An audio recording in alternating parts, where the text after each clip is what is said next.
She walked into the Whitmore Group's quarterly gala in a pair of flat shoes and a dress that cost less than the centerpieces. That was the first thing Claudine Ashworth noticed. The shoes. She mentioned them to her husband under her breath, and he laughed the way men laugh when they want to seem agreeable. The second thing she noticed was that the woman in the flat shoes didn't seem to notice anyone noticing her. She moved through the room the way water moves around stone.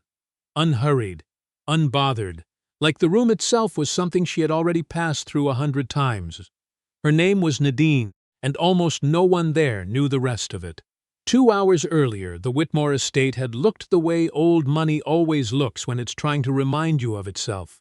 The kind of house that had a name on a brass plate by the gate, 14 rooms, a private wine cellar, a lawn that a crew of 4 maintained twice a week.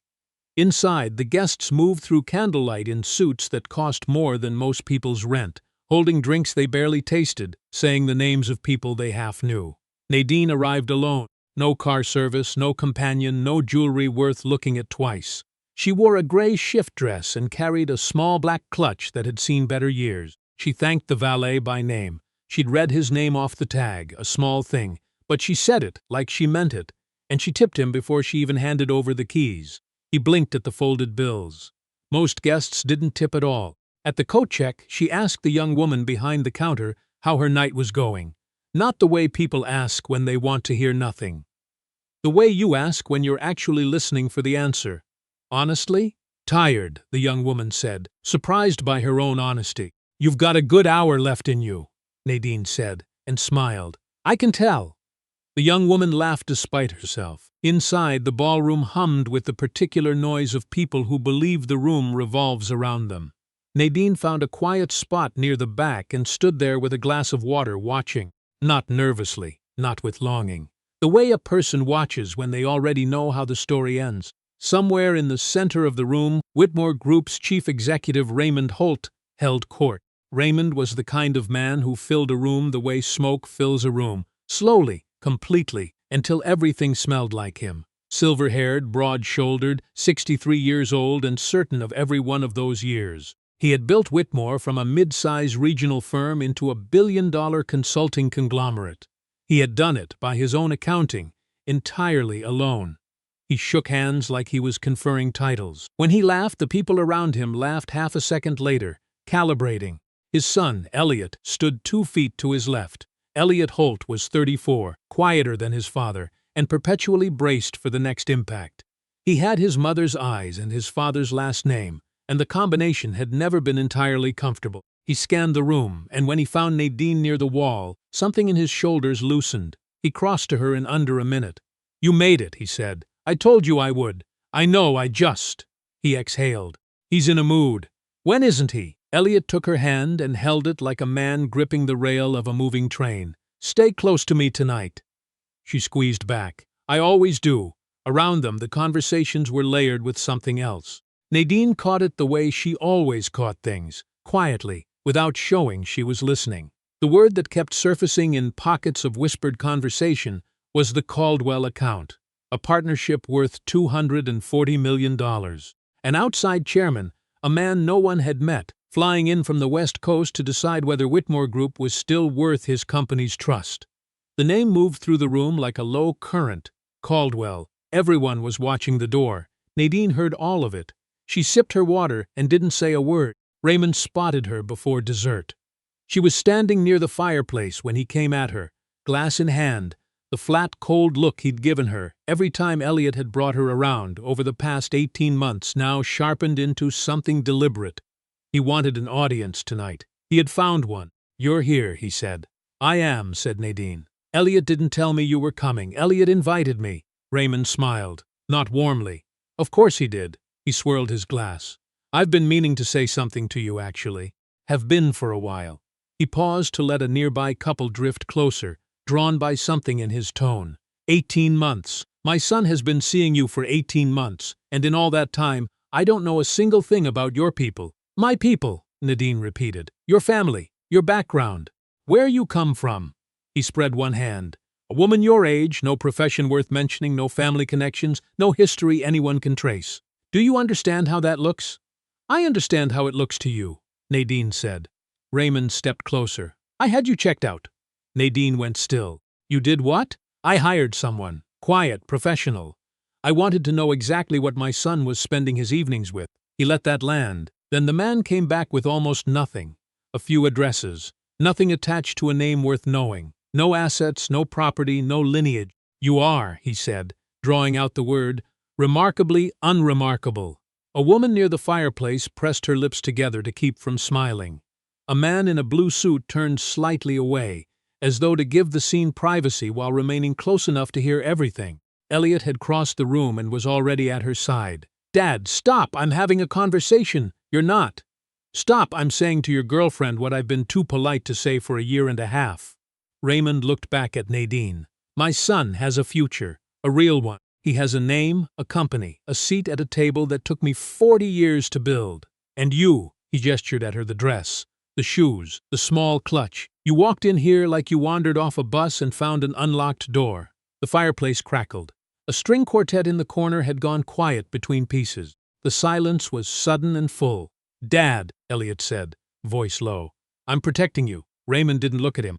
I'm doing what fathers do. I am looking at the woman who has inserted herself into this family, and I am asking a very simple question. Where are your people? Where's your money? Where's anyone who can vouch for you? They couldn't be here tonight, Nadine said. Her voice was level, unremarkable, like the rest of her. Convenient, said Raymond. Claudine Ashworth had drifted closer now, champagne in hand. She looked Nadine over with the practiced eye of a woman who priced things automatically, involuntarily, the way some people counted calories. Raymond, Claudine said, not to stop him, but to encourage him. I've wondered the same thing since Elliot brought her to the Whitmore dinner last spring. It's not unkind to ask. It's sensible. You don't just let anyone near something this valuable. She gestured at the room, at the house, at the name, at all of it. Nadine looked at Claudine the way you look at something you've already filed away. Let me be direct, Raymond said. He stepped forward until the space between them was too small. He smelled like bourbon and certainty. I've looked into you. My lawyer has looked into you. And what we found is that you have no family worth the name, no money of your own, and no reason to be here except the one sitting in my son's last name. He lowered his voice. It somehow got worse when he lowered it. You want to know what I think? I think you looked at my son and saw a very comfortable life. And I think you have been very careful. And I think tonight, in front of everyone who matters in this room, I am asking you to be honest. Just once. Just right now. His jaw tightened. What exactly do you want from my family? The room had gone the way rooms go when something real is happening. The laughing had stopped. The side conversations had stopped. Someone's bracelet caught the light and threw a small bright coin across the ceiling, and then nothing moved. Nadine set her water glass down on the mantel. She turned to face him fully. I want the same thing I've always wanted, she said. Nothing from you. Raymond laughed. Short and contemptuous. Nothing. A woman who wears nothing and drives nothing and comes from nothing wants nothing. He shook his head. That's the most expensive kind of nothing there is. He raised his voice slightly, carrying it to the back rows of their growing audience.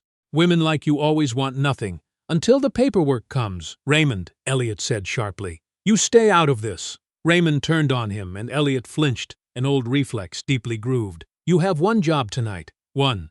The Caldwell people are coming in an hour, and I need you sharp and present, and not mooning over some woman with flat shoes and no last name worth writing down. He looked back at Nadine, and his voice dropped to something almost gentle. That was the cruelest register. You are going to leave this house tonight with less than you came in with. Do you hear me? I will make sure of it. You will not wear this family's name. You will not touch this family's money. I don't care how long you've strung my son along. It ends here tonight, in front of everyone who matters. He tilted his head. Because you made one mistake. You came in the front door. Elliot stepped fully between them. That is enough. Move. She is my wife. The room inhaled. We got married 4 months ago. In Vermont, 12 people there, none of them you, because this, he gestured at his father, is exactly why. His voice shook, but his feet didn't move. Apologize to her. Raymond stared. The sentence hadn't quite parsed. Wife. He said the word again under his breath, testing it like a tooth. Then his face went the way granite goes when you hit a fault line.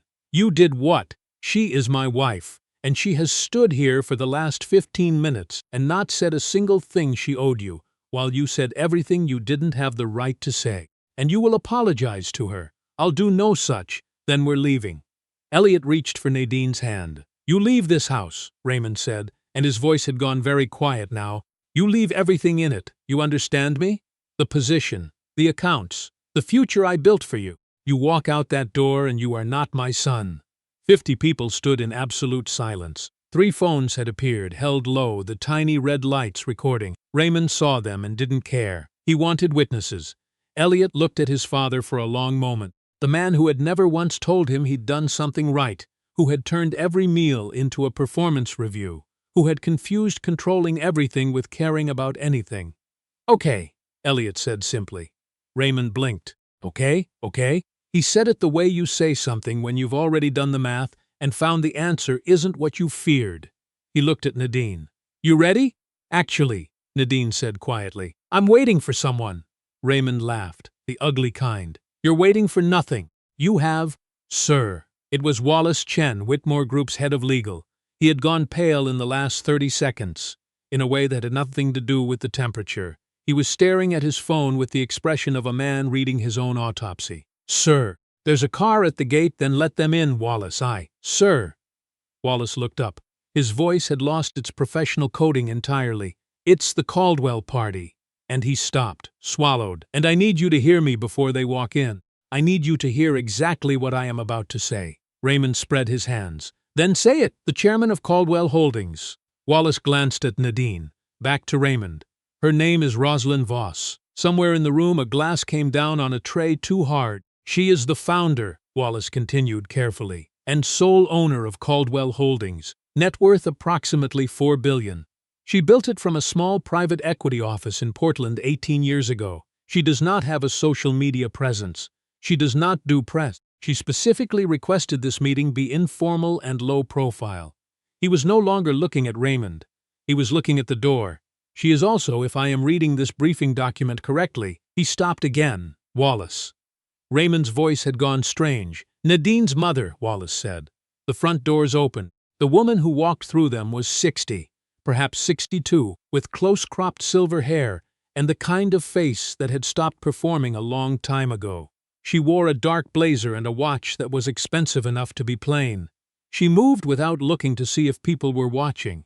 She already knew. Her eyes found the room, found the phones, found Raymond Holt's face, found the expression on it, and then found her daughter, standing in the center of all of it, still and steady, and something shifted in her posture. Not softness exactly, but recognition. The man beside Raymond, Douglas Fail, his longest-running business partner, took one look at the woman in the blazer and went the color of old paper. "My God," Douglas said. He said it like a man who had just placed a bet and watched the wrong number come up. Rosalind Voss walked directly to Nadine, looked at her once, checking, cataloging the private shorthand of a mother reading her child's face, and rested one hand briefly on her arm. "You okay?" she said quietly. "I'm fine," Nadine said. Rosalind turned. She looked at Raymond Holt the way a person looks at something that has already lost whatever argument it was making. "You must be Raymond," she said.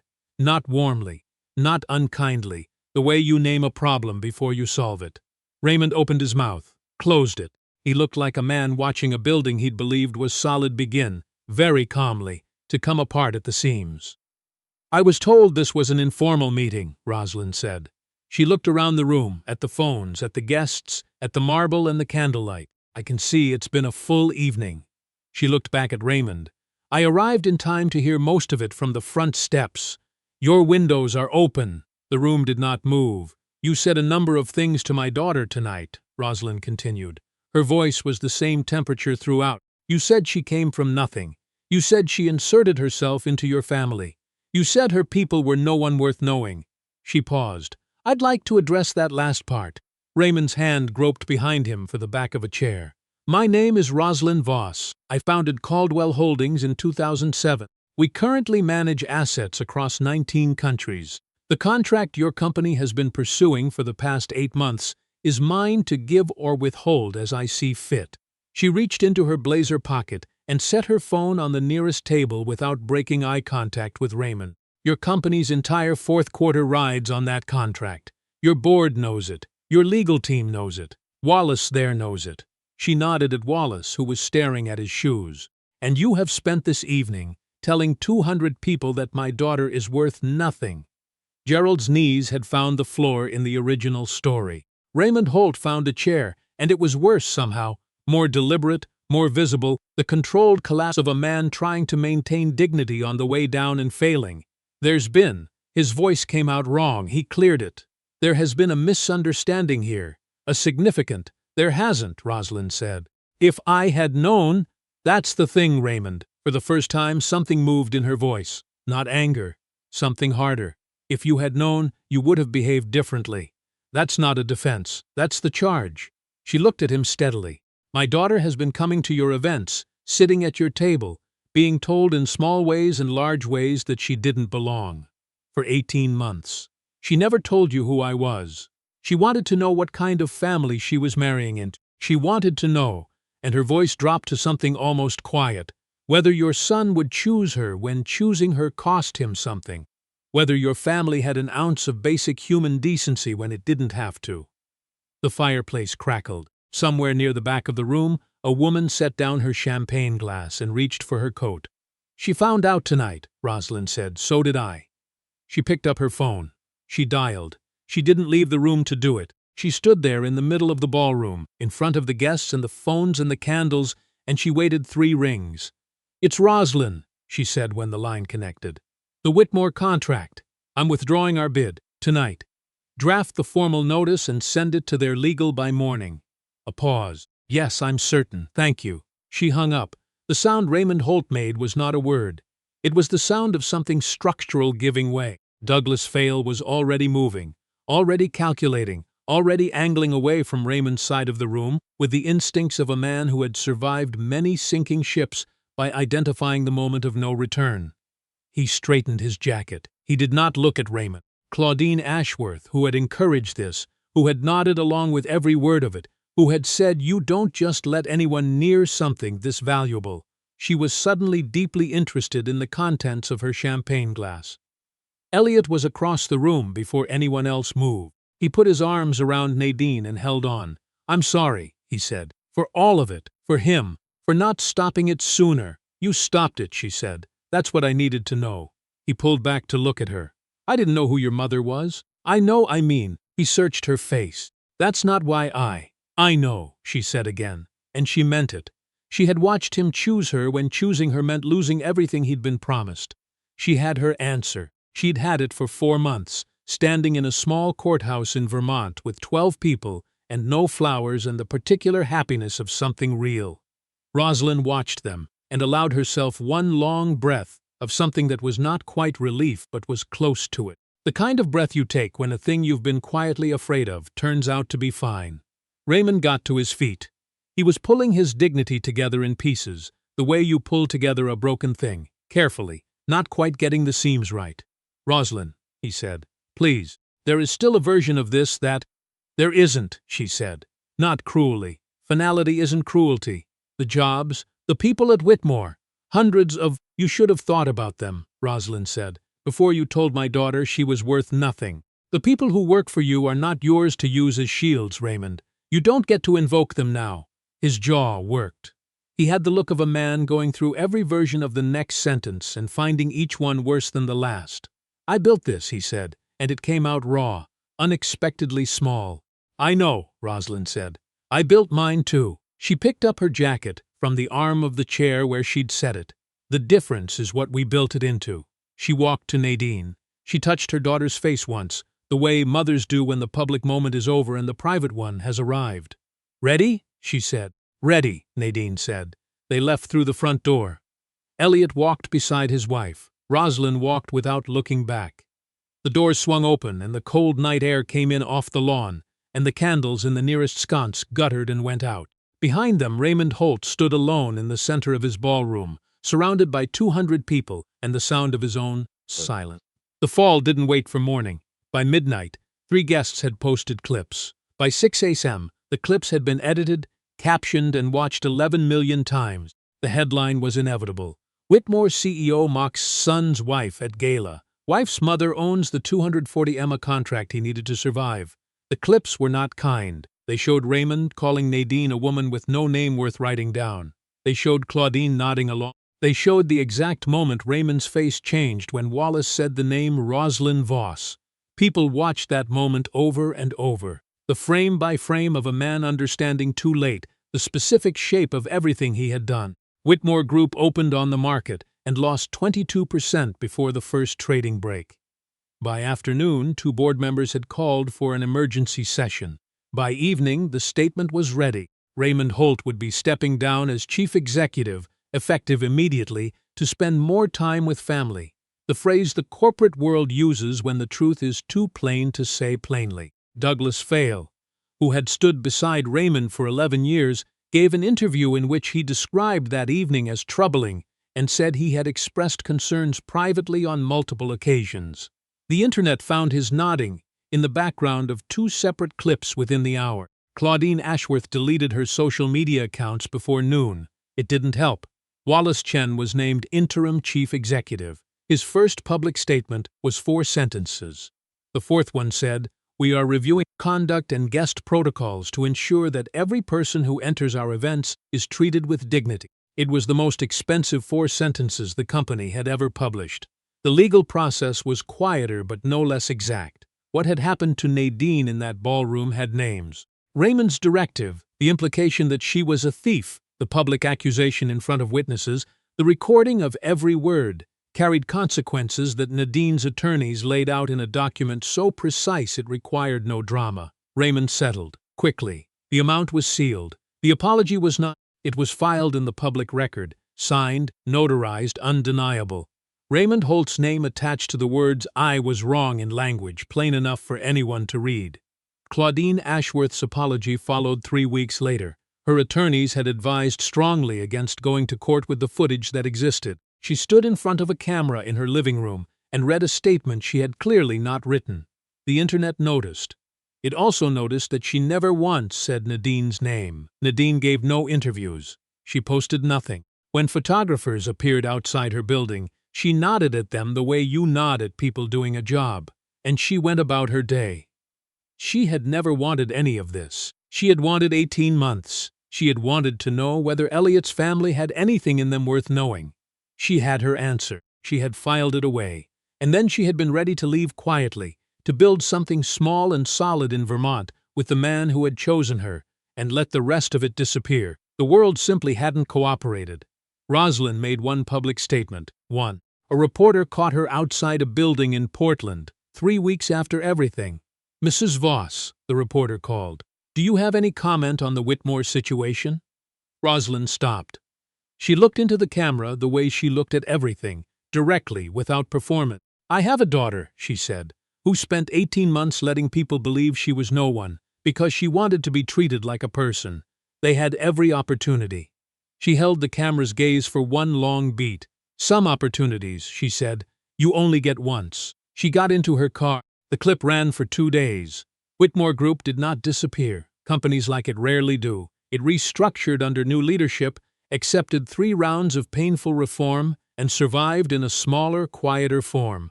Wallace turned out to be a careful and surprisingly decent steward. The ethics provisions he introduced in the first 90 days were written in the particular language of someone who had watched exactly what happens when there are none. Raymond retired to a house in Connecticut that was smaller than the one that had hosted the gala. He stopped accepting invitations. He kept the television on, muted, and he watched himself. The clip that never fully went away, the moment Wallace said her name and his face changed, more often than he would ever admit to anyone. He had built everything he had by seeing clearly. He had lost it by seeing only what he expected to see. Elliot went to work for Rosalind's company. Not as a favor, and not because of the name he'd married into. He came in at a level appropriate to what he actually knew, and he learned the rest. It was harder than anything his father had ever made him do, and he was, for the first time in his adult life, good at something entirely his own. Nadine did not change. That was the thing people who knew her said afterward when they tried to describe her. She did not change. She still drove the same car. She still knew the name of every server at every place she went, and tipped them like they'd done her a favor. The money had always been there, in the background of her whole life, and she had never needed it to know what she was. She needed exactly one other person to know what she was. He did. He had chosen her when the choosing cost him something. That was the whole answer. Everything else was noise. 6 months after the gala, on a Tuesday morning with no ceremony, Nadine and Elliot closed on a house in Vermont. Small porch, big windows, a kitchen with a table that fit exactly the two of them and had room for the people worth keeping. Rosalind came for the first weekend. She brought wine and asked nothing. She sat on the porch in the dark and watched the trees and did not check her phone once. They ate dinner and talked about nothing important and everything that was, and that was enough. That was, in the end, the whole story. Not the gala, not the clip, not Raymond Holt finding the floor in front of 200 people. The whole story was a woman who knew what she was worth and waited until someone else figured it out too. She didn't need the world to see it. The world just happened to be watching. Here's what I keep coming back to. Nadine's story isn't real. The names, the gala, the contract. None of it happened. But the thing at the center of it? That's not fiction. That's the part you recognize. Being sized up the moment you walk into a room. Being told, in words and without them, that you don't quite fit. Being seen as less because of what you're wearing, who you know, what number your car is worth. That happens every day. In boardrooms, in restaurants, in the lobbies of buildings that weren't built for you. And most of the time, there's no Rosalind Voss stepping through the door. Most of the time, the person standing in Nadine's shoes just has to absorb it and keep moving. So the real question was never Raymond's. He failed it so completely, there's nothing to examine. The real question belongs to the 50 people who watched and laughed, or looked away, or reached for their phones to record without once thinking to speak. The people who could have said something and didn't. That's the question I want to leave with you.